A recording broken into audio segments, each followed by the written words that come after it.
নমস্কার, আমি সুমনাস ফুড স্টোরিতে আপনাদেরকে স্বাগত জানাই। আশা করি সকলে ভালো আছেন এবং সুস্থ আছেন। আজকের রেসিপি মটন কিমা ঘুগনি। চলুন তাহলে শুরু করা যাক আজকের এই রেসিপিটি।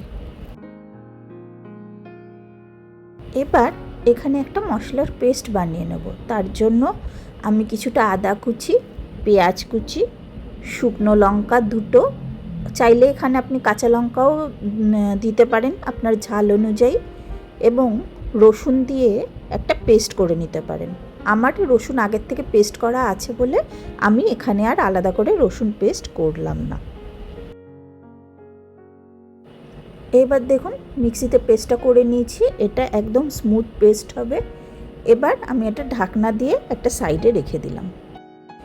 এবার একটা ড্রাই রোস্ট মশলা তৈরি করে নেব, যেটা পরে আমরা এই ঘুগনিতে ব্যবহার করব। তার জন্য নিচ্ছি গোটা ধনে, গোটা জিরে এবং সাথে দুটো তেজপাতা, লবঙ্গ এবং এলাচ, সামান্য একটু দারচিনি। এটা আমি হালকাভাবে রোস্ট করে নিচ্ছি, যতক্ষণ না এর থেকে ভালো একটা গন্ধ ছাড়ছে ততক্ষণ পর্যন্ত এটাকে রোস্ট করতে হবে।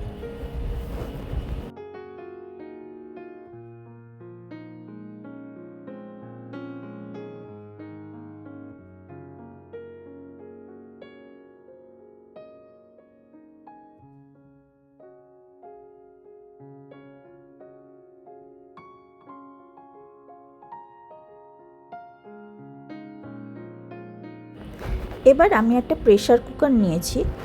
প্রেসার কুকারে আমি সর্ষের তেল দিচ্ছি, প্রায় 4 বড় টেবিল চামচের 4 চামচের মতো দিয়ে তেলটাকে আমি কিছুক্ষণের জন্য গরম হতে দিচ্ছি। গরম হয়ে গেলে আমি ডুমো ডুমো করে কিছু আলু কেটে রেখেছি, সেই আলুটা প্রথমে লবণ এবং হলুদ দিয়ে ভেজে নিচ্ছি। অনেকক্ষণ সময় ধরে ভাজার দরকার নেই, যেহেতু এটা ঘুগনির মধ্যেও যাবে, ওর জন্য হালকা একটু গোল্ডেন রঙে ধরলেই আপনারা আলুটাকে ভেজে তুলে নেবেন।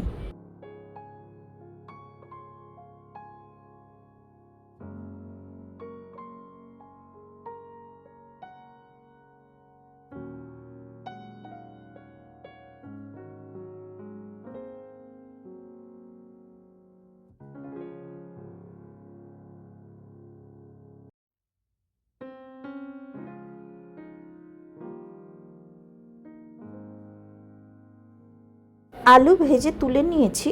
এবার ওই তেলেই দুটো গোটা তেজপাতা এবং একটা শুকনো লঙ্কা দানা ছাড়িয়ে নিয়েছি, নিয়ে এটা ফোড়ন দিলাম। এখান থেকে গন্ধটা বেরোলেই, এই ভাজার যে একটা গন্ধ বেরোবে, সেটা বেরোলেই আমি এর মধ্যে একটা পেঁয়াজ এখানে দিয়ে দিচ্ছি। এই পেঁয়াজটা কুচি করে কাটা আছে, ওখানে কিছুটা পেঁয়াজ আমি বেটে নিয়েছি, প্লাস আমি এখানে কিছুটা পেঁয়াজ কুচি করে নিয়েছি। নিয়ে আমি এটাকে একদম গোল্ডেন ফ্রাই রং আসবে এরকমভাবে ফ্রাই করে নেব।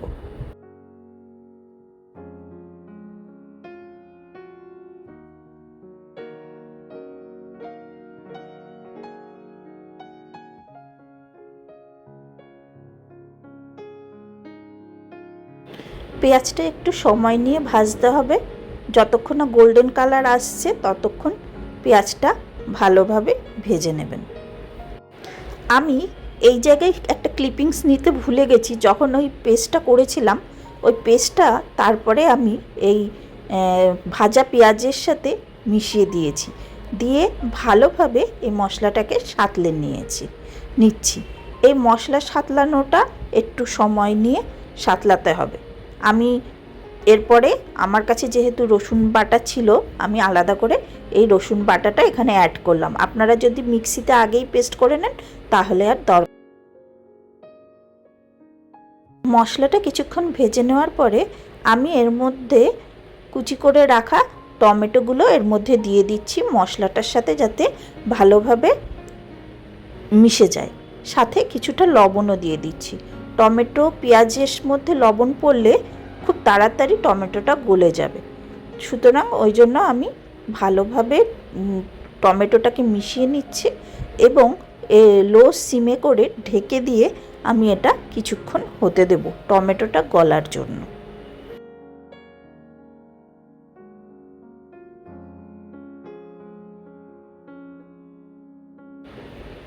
কিছুক্ষণ পরে ঢাকনা খুলে দেখতে পাওয়া যাচ্ছে যে টমেটোগুলো প্রায় পুরোটাই গলে গেছে এবং ওই মশলার সাথে মিশে গেছে এবং সাইড দিয়ে তেলও ছাড়তে শুরু করে দিয়েছে।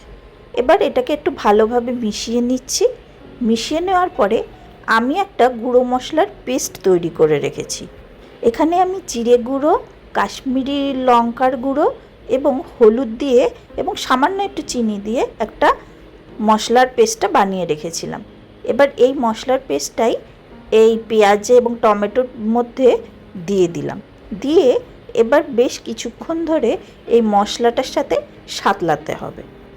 এবার ওই বাটিতে যেটুকুনি মশলা লেগেছিল তার মধ্যে কিছুটা জল মিশিয়ে আমি ওই জলটা এর মধ্যে ঢেলে দিলাম, দিয়ে মশলাটার সাথে ভালোভাবে মিশিয়ে নিচ্ছি। এরপরে আমি মটনের কিমাটা এর মধ্যে দিয়ে দেব, কারণ এখন মটনের কিমাটা দিয়ে বেশ খানিকক্ষণ ধরে সাঁতলাতে হবে, তাই জন্য মটনের কিমাটা এখন দিয়ে দিচ্ছি।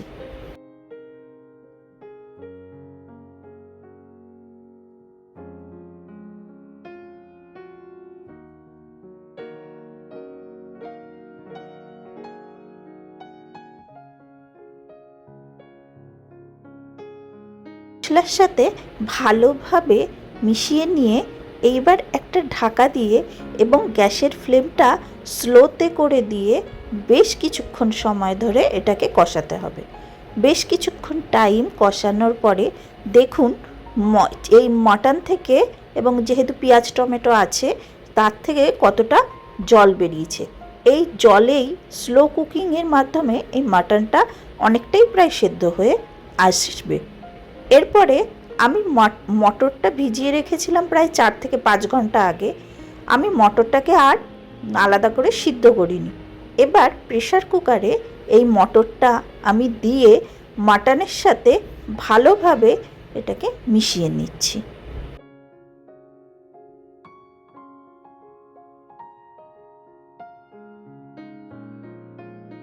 মাটনের সাথে মটরটা যত ভালো করে কষবে তত মটরের টেস্টটা বাড়বে।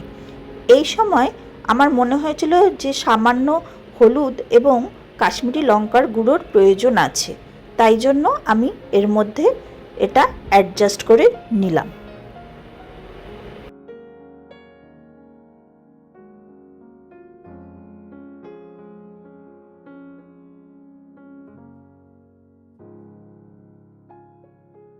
এবং মশলাটা ভালোভাবে মিশিয়ে নিয়ে আমি ঢাকা দিয়ে দিলাম।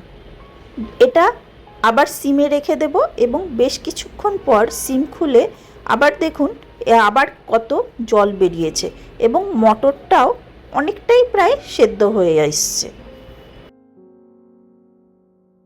এই সময় ভালোভাবে মিশিয়ে নিয়ে যে আলুগুলোকে আমরা ভেজে তুলে রেখেছিলাম সেই ভাজা আলুগুলো আমরা এবার এর মধ্যে দিয়ে দিলাম এবং এর সাথে মিশিয়ে নিচ্ছি। এরপর আমি জল অ্যাড করছি। আমি মোটামুটি 2.5 কাপ এর মতো, বড় কাপের 2.5 কাপের মতো জল এর মধ্যে অ্যাড করেছি। সাথে সামান্য লবণ এবং চিনিও দিয়ে এটার টেস্টটাকে ব্যালেন্স করে নিয়েছি।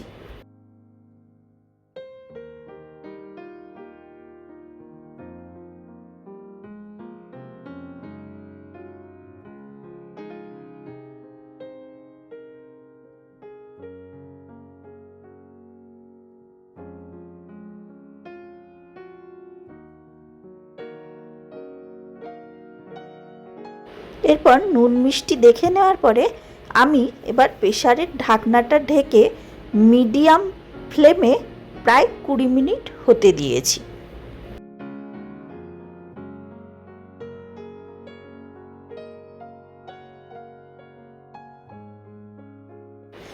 ঘুগনি প্রায় রেডি হয়ে গেছে।